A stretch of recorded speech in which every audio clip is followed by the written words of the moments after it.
Well, I think he's a very impressive man. He's proved that. A very stable, impressive man. That's all I can say. As for the perception of Russia outside of Russia, it's very wrong. Very first time in Russia. I'm completely amazed. I don't know why I haven't been here before.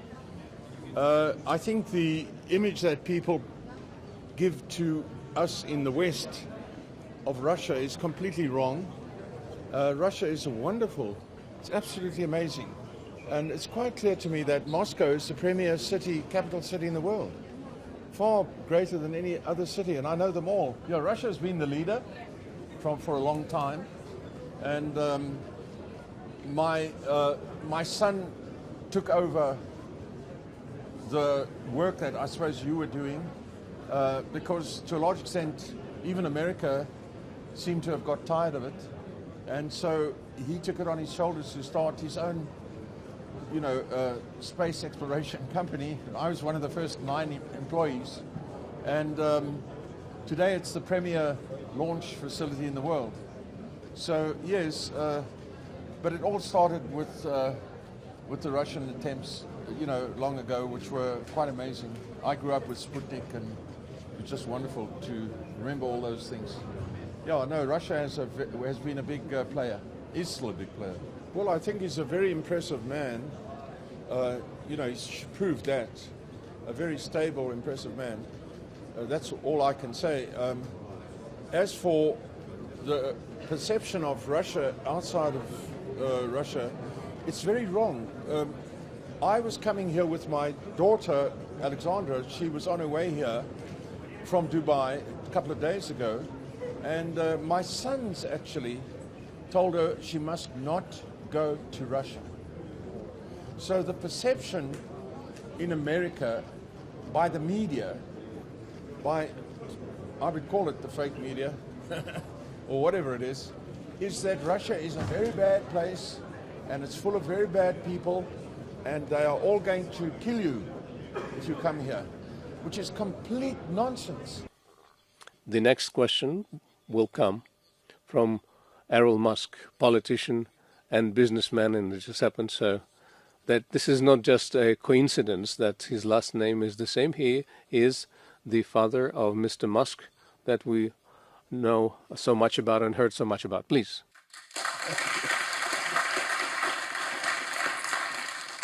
Listened with great interest to Minister Lavrov.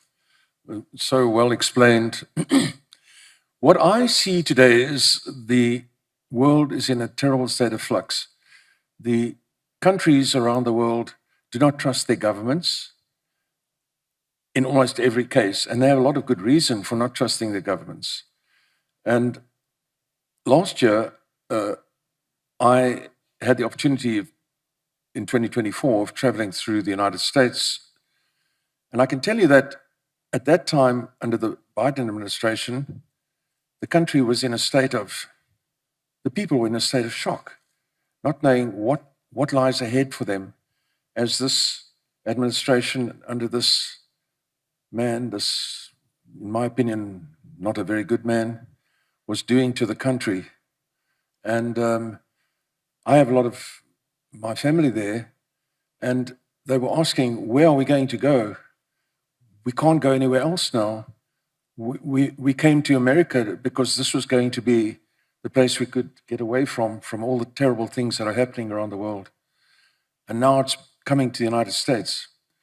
And by God's grace, in my opinion, Donald Trump was elected to be president at the end of last year with the help of my family. And everything changed. Everything changed. Everybody started smiling. I went to America, everybody was relieved. Everybody was breathing properly. I spent April this year in America. I like to tell people that, I like to think I should say to people that 80% of the population that I met from California to Texas last month in April was behind Trump, is behind Trump, 80%. That's not true. 100% behind Trump. 100% behind Trump. Trump talks about sovereignty for the United States. I believe you only come right when your country's sovereignty is established. I like the idea of multipolarity and all that sort of stuff, but first your own country, and then relations with each other. That works.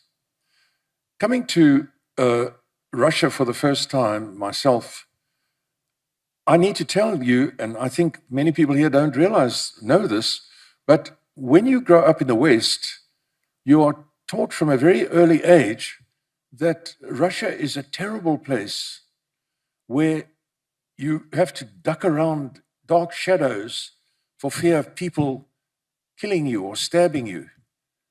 You cannot live there under normal circumstances. You will be put in front of a firing squad if you do anything that they don't like. This is wrong. This is so wrong. I arrived here. I was going to come with my daughter, Alexandra. She's 32 years old now, and she's very close to me. But anyway, she was going to come on this trip. She joined me on a trip to India. And as we were about to leave, as it happened, Dubai for Moscow, she received instructions from my sons: do not go to Russia under any circumstances. And then I received messages from other people around Europe: do not go to Russia. Why? I said, why? Why must I not go to Russia? What is it? What am I supposed to be frightened of? You know, and I won't say they couldn't tell me, they sort of intimated that my life is at risk if I come to Russia. And, well, you know, I arrived here, and the first thing I saw was perfect, total civilization in every direction. I see a city that easily rivals ancient Rome, and probably, I made the comment to somebody earlier, is by far, not by a little, but by far, the premier capital city in the world.